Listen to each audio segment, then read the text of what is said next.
A day in Viking Norway. Before the first light reaches the snow-covered mountains of Norway, you open your eyes to the sound of the sea. The waves gently strike the wooden docks below your village.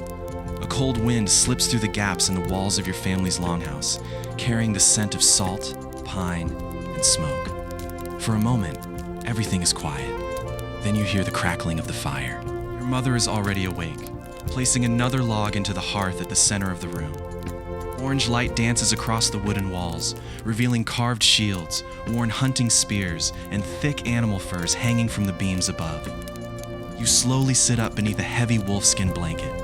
The floor beneath your feet is cold, so cold that it steals your breath for just a second. Outside, darkness still covers the fjord. The mountains surrounding your village stand like silent giants, their peaks hidden beneath drifting clouds. This is your home. A small Viking village on the western coast of Norway, far from the great kingdoms, far from the stories that wandering travelers tell. Here, life is simple. Work hard, respect the sea, protect your family, and never waste the gift of another sunrise. Your eyes move toward the far side of the longhouse. Your father's bed is empty. He sailed west 4 days ago with the other warriors and fishermen. No one knows when their ships will return. Sometimes they come home with fish, silver, and stories. Sometimes they never come home at all. No one speaks about that possibility. Not because it is rare, because everyone already understands it. Your younger sister is still asleep beside your mother, wrapped tightly in a sheepskin blanket. She smiles peacefully in her dreams, too young to carry the worries that fill every adult's mind. Your mother notices you looking at the empty bed. She doesn't speak. Instead, she places a warm wooden bowl into your hands. Fresh barley porridge mixed with goat's milk. Simple, plain, enough to give you strength for another day. You thank her with a quiet nod. Words are precious here. They are not wasted. Outside, the village slowly begins to wake. Thin streams of smoke rise into the cold morning sky. Dogs bark somewhere near the docks. A blacksmith's hammer echoes through the valley long before the sun appears. Women carry buckets toward the stream. Old fishermen untangle heavy nets left to dry overnight. Children gather firewood before breakfast. Everyone has a purpose, even the youngest among them. You fasten your leather belt around your wool tunic and step outside. The cold air strikes your face like icy water. Your lungs burn with every breath.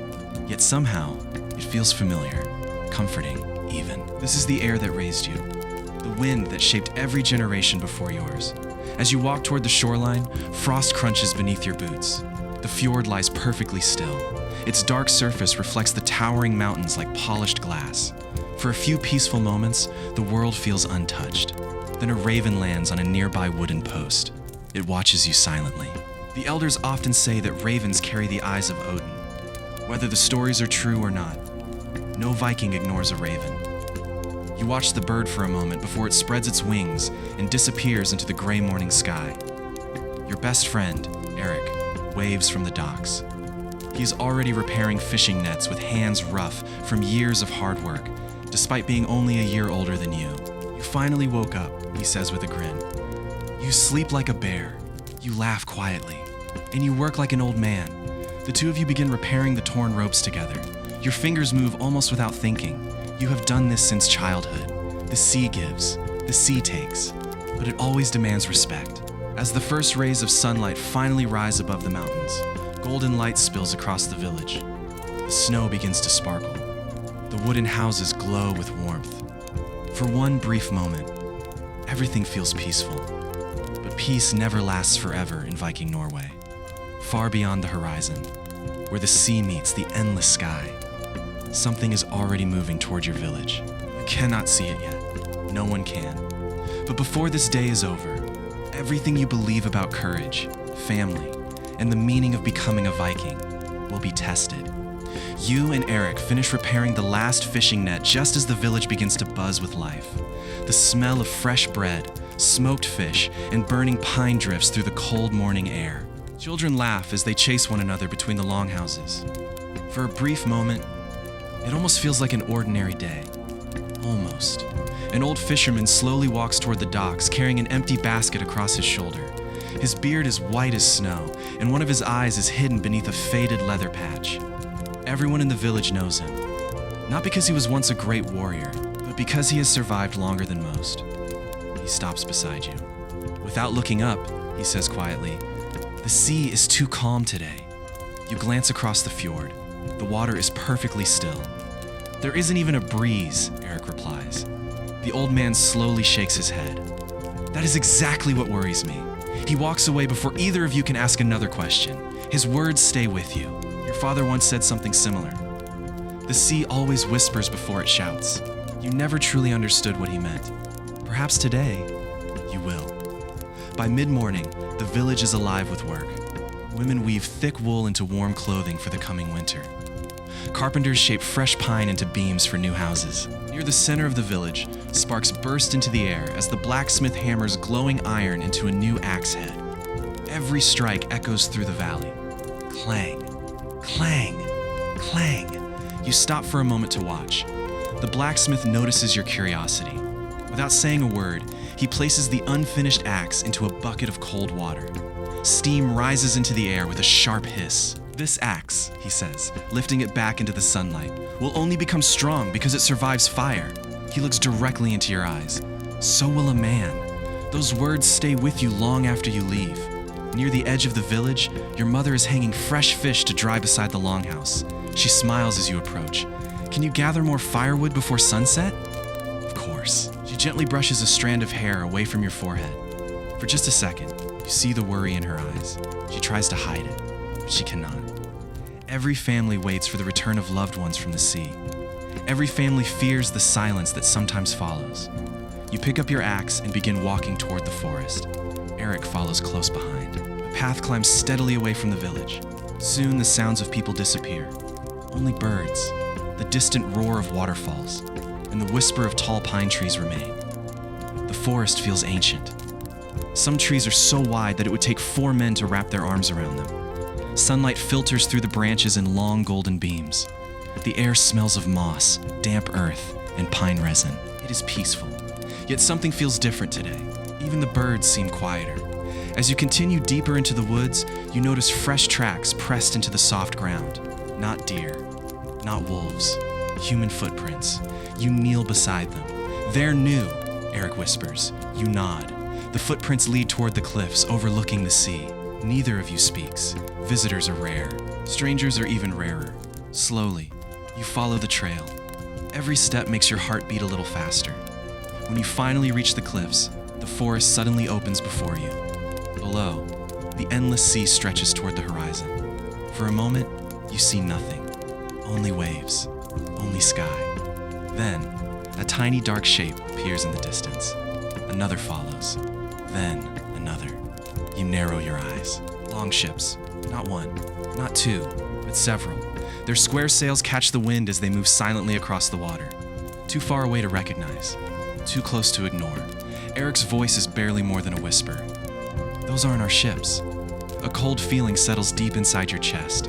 Without another word, both of you turn and run back toward the village.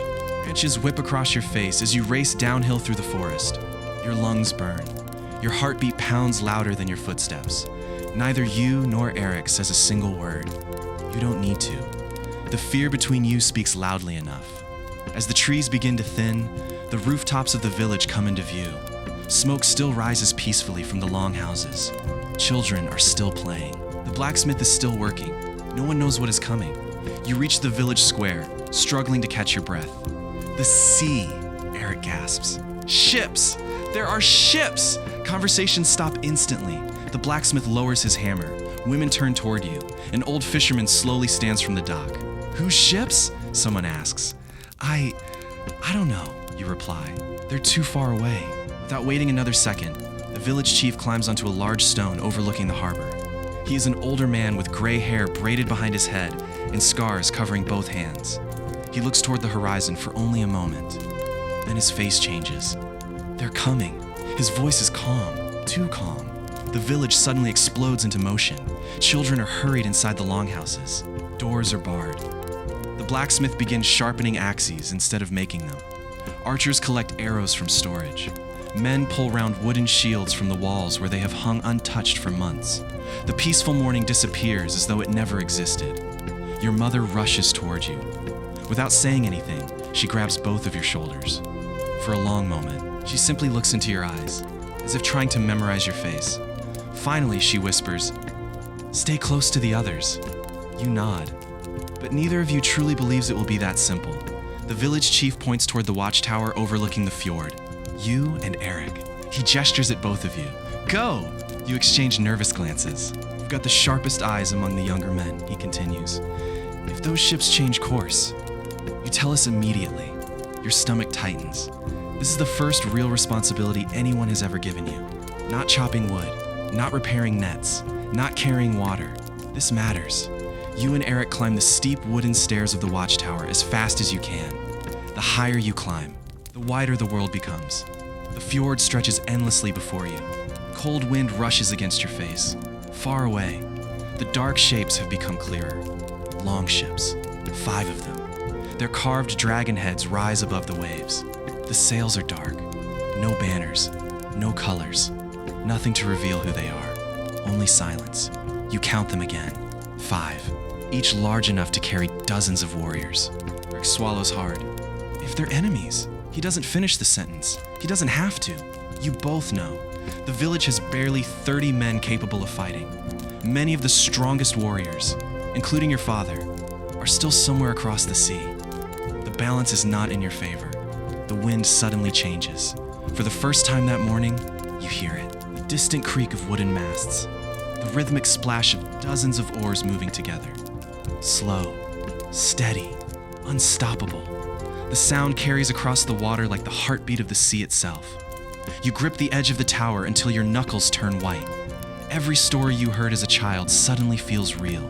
Every warning, every lesson, every tale of villages that vanished before sunset. Below, the people continue preparing. No one panics. Fear exists. But so does courage. Because this is Viking Norway. And everyone here understands one simple truth. You cannot choose whether danger comes. You can only choose how you meet it. Far across the fjord, one of the longships suddenly turns. Not away, toward your village. Then another follows, and another. There is no longer any doubt. They are coming. The warning horn echoed across the fjord. Its deep, haunting sound rolled through the valley, bounced from the mountains, and reached every corner of the village. Everyone froze. For a heartbeat, the world seemed to stop. Then every person moved with purpose. Elderly gathered the children inside the largest longhouse. Women carried sacks of dried grain, smoked fish, and fresh water into storage. The blacksmith handed out the last sharpened axes he had. No one shouted. No one ran in panic. They had prepared for this possibility their entire lives. You climbed down from the watchtower as quickly as you could. The village chief was already standing at the shoreline, watching the approaching ships. "They'll be here before sunset," he said quietly. His calm voice somehow made the moment feel even heavier. You looked out across the water. The ships were closer now. You could finally see the dragon heads carved into their bows. The oars rose and fell together like the wings of enormous birds. Every stroke brought them nearer. Your mother found you beside the docks. She wrapped both hands around yours. They were cold, not from the weather, from fear. "When your father left," she whispered, "he told me something." You looked into her eyes. "He said there may come a day when our son must stand without me." She forced a faint smile. "I prayed that day would never come." A lump formed in your throat. You wanted to tell her everything would be fine, but the words refused to come, because neither of you believed them. Suddenly, a distant shout came from the northern cliffs. Everyone turned. A lone figure was running toward the village. His clothes were torn. His face was covered with blood and seawater. He stumbled twice before reaching the first houses. 2 villagers caught him before he collapsed. The chief knelt beside him. "What happened?" The man struggled to breathe.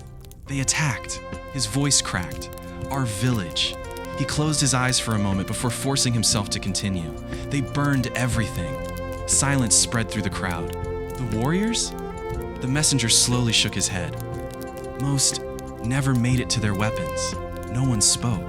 The only sound was the wind moving through the pine trees. The messenger pointed weakly toward the sea. "They're not searching for treasure." His voice dropped to almost a whisper. "They're searching for people." A chill ran through your body. This wasn't a simple raid. It was something far worse. The chief stood slowly. His face revealed nothing. But his eyes had changed. He turned toward every man and woman gathered before him. If they land here, he paused, there will be no surrender. No one argued. No one questioned him. They simply nodded, because everyone understood. Freedom was worth more than life itself. As the afternoon wore on, dark clouds gathered above the mountains. The wind grew colder. Small waves began striking the shoreline.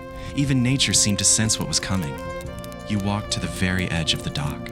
The sea that had always provided food, that had carried your father away, now carried danger home. You whispered a silent prayer. Not for victory, not for glory.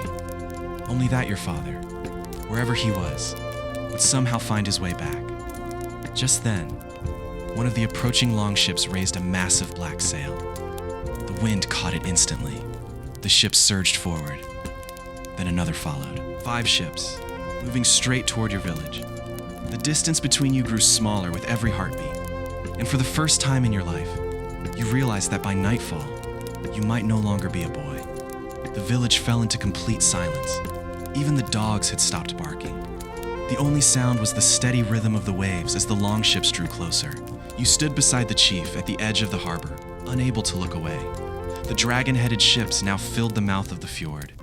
Every carved figure on their bows seemed to stare directly at the village.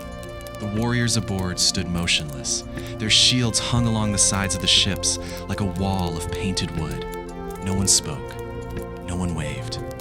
They simply watched. The chief narrowed his eyes. "They're waiting. For what?" you asked. He didn't answer. Then, a faint cry echoed from the southern cliffs. Everyone turned. Another watchman came running toward the village. Unlike the first messenger, he wasn't wounded.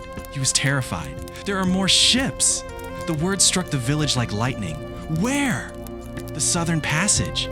The chief closed his eyes for a brief moment. It was the answer he had feared.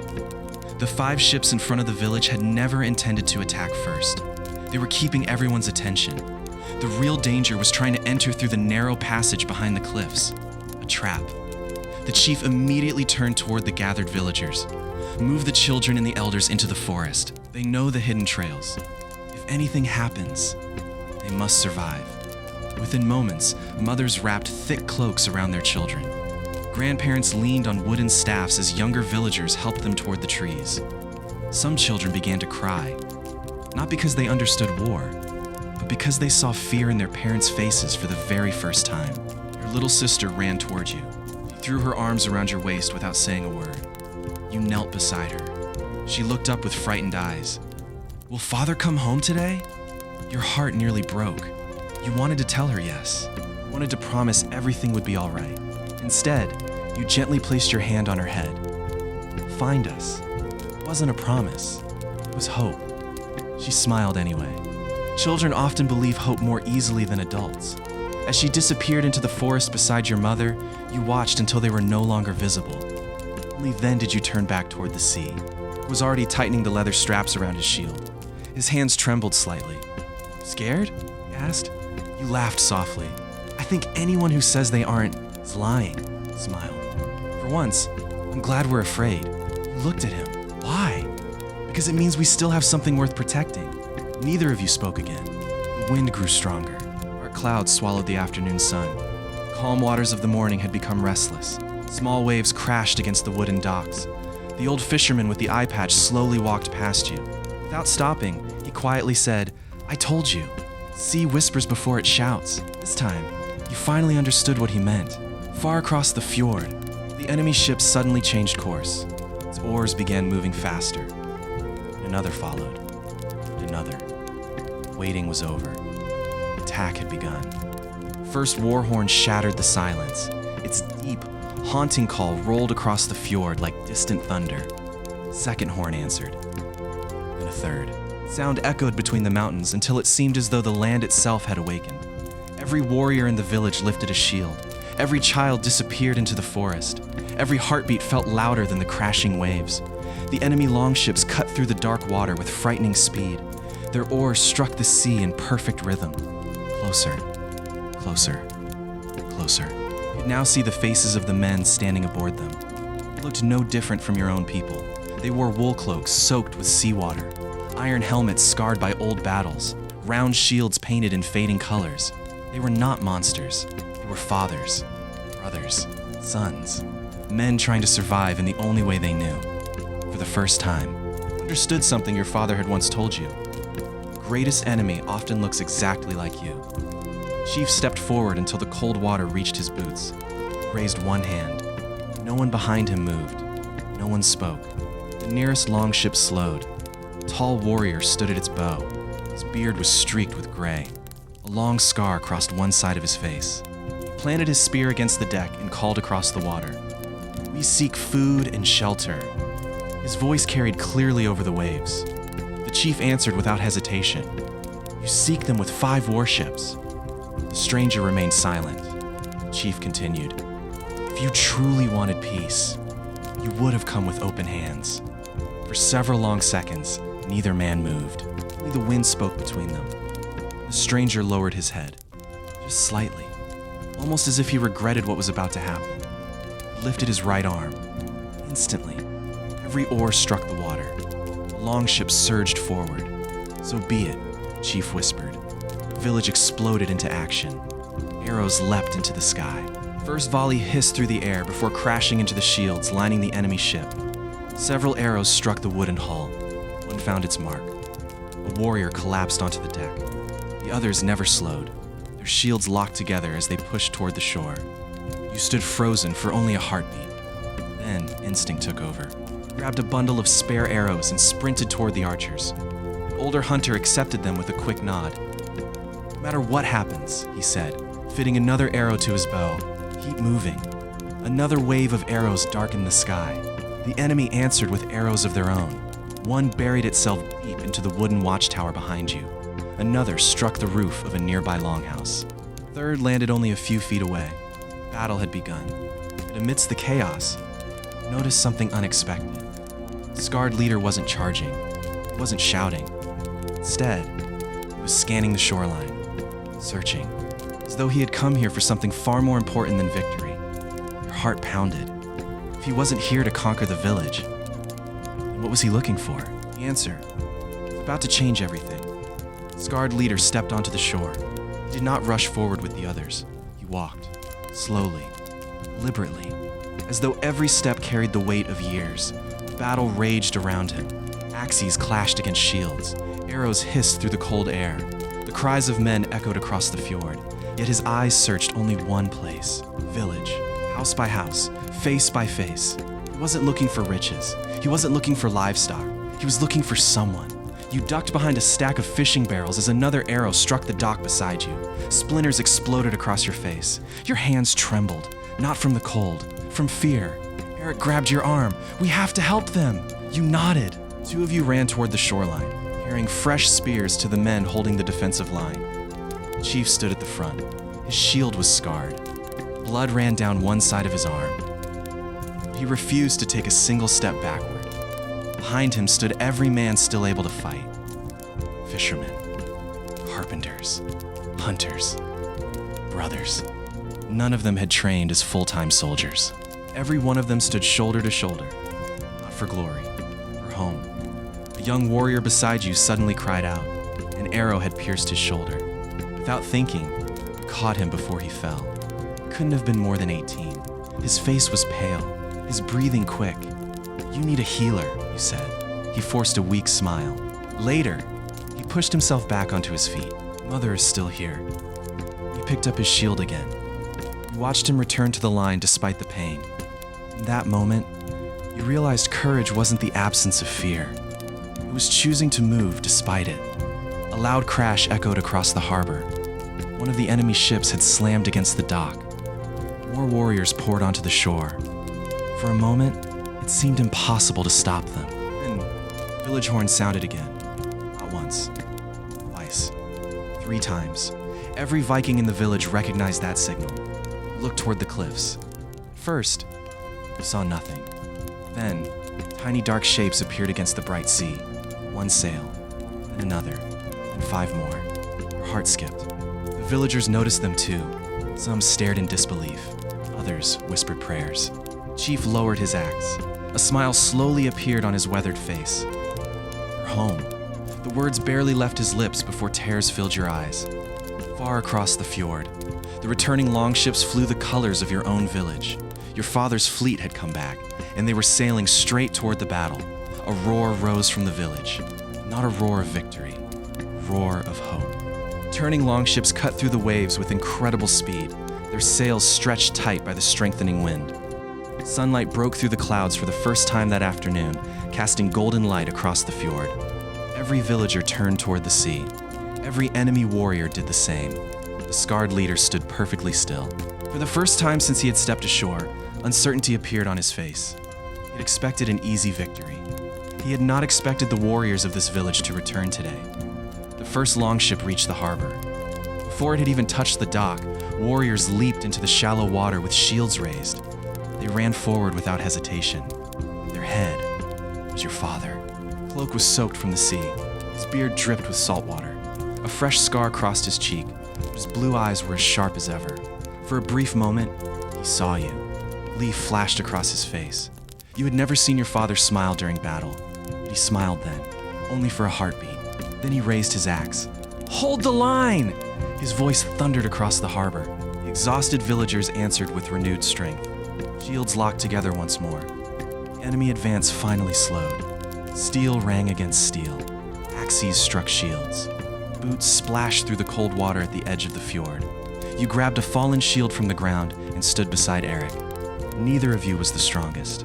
Neither of you was the most experienced. This was your home. Home was worth defending.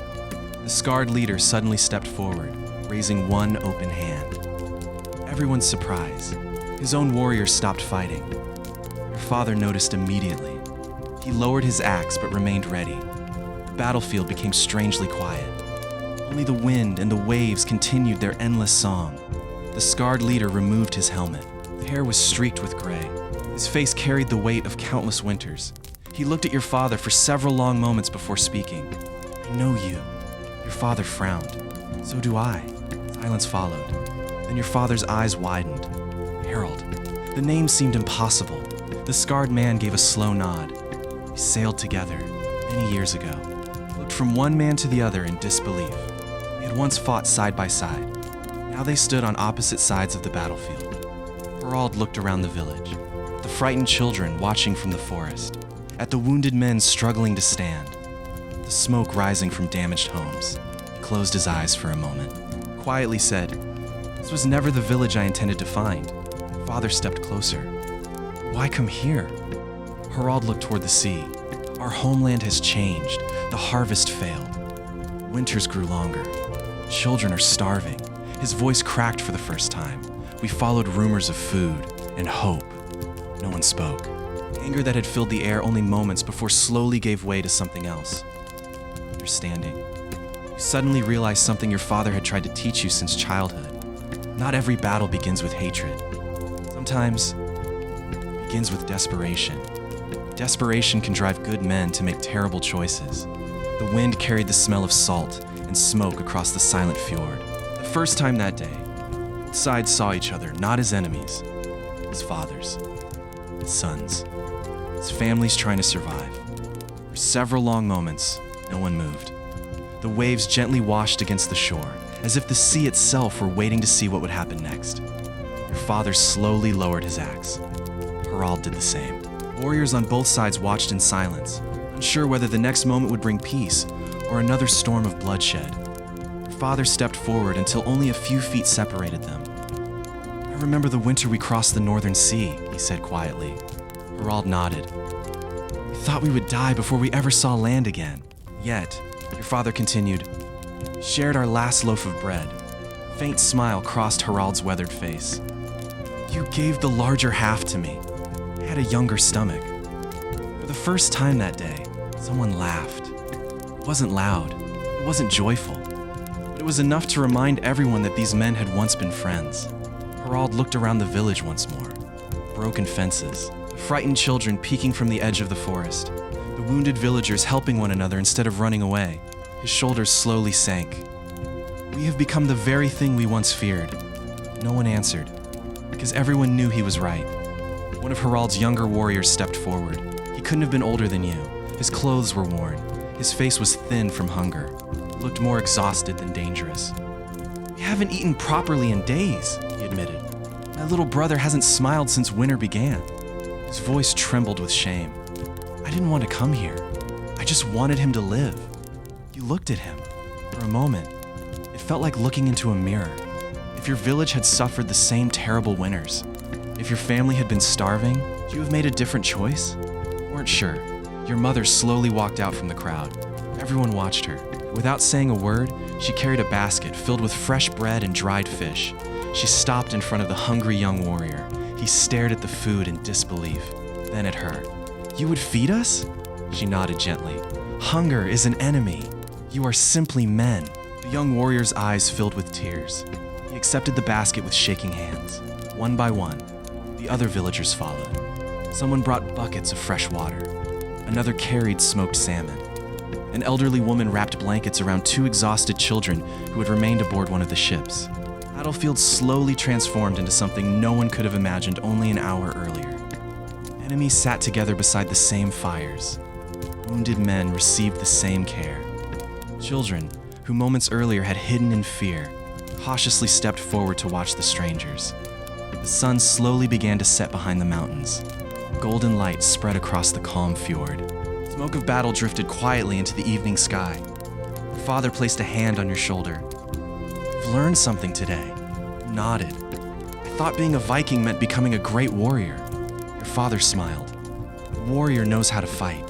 He looked across the harbor, where former enemies now shared food beneath the fading light.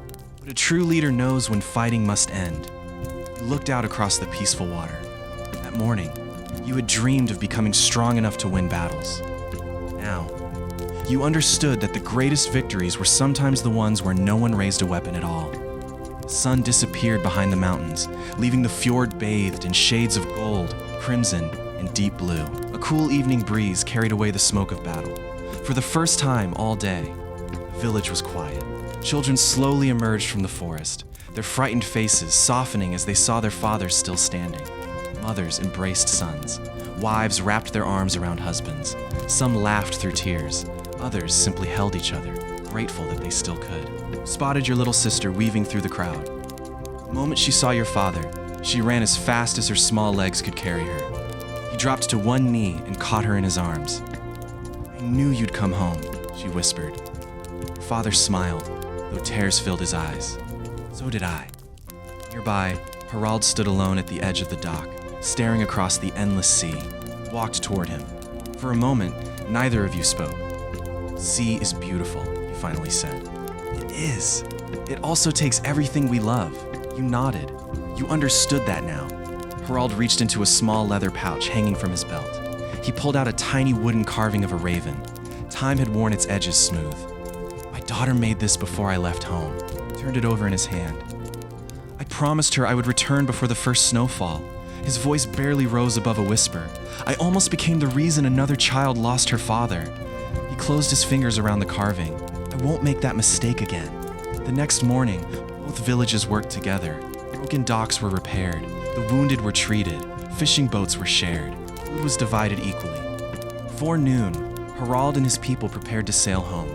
Not as conquerors, not as defeated enemies, as neighbors who had been given a second chance.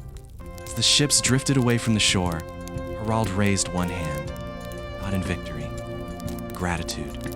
Your father raised his hand in return. The distance between the ships slowly grew wider, until they became small shadows against the northern sea. You stood silently beside your father. The same mountains surrounded the village. The same waves touched the shore. The same ravens circled high above the cliffs. Everything looked exactly as it had yesterday, and yet nothing was the same. Your father rested a hand on your shoulder. "Tell me," he said, "what did you learn from today?" Looked across the calm fjord before answering. "Learn that courage isn't about chasing war.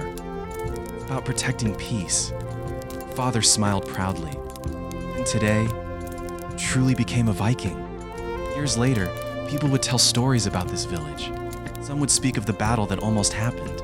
Others would remember the day two fleets lowered their weapons instead of raising them. You would remember something far simpler. The smell of pine smoke in the morning. The sound of waves against the dock.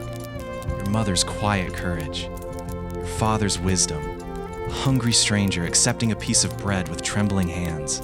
His history is not remembered only through the wars that were fought. Sometimes, history is shaped by the battles that never had to be. And on a quiet day in Viking Norway, you discovered that the strongest shield a person can carry is not made of wood or iron, is compassion. Long after the ships disappeared beyond the horizon, the sea continued its endless song. Mountains stood unchanged. Ravens still flew across the northern sky. Every time you looked toward the horizon after that day, you no longer wondered whether another enemy was coming. You wondered whether another friend might be waiting to be found. That, more than any victory, is the legacy you carried for the rest of your life.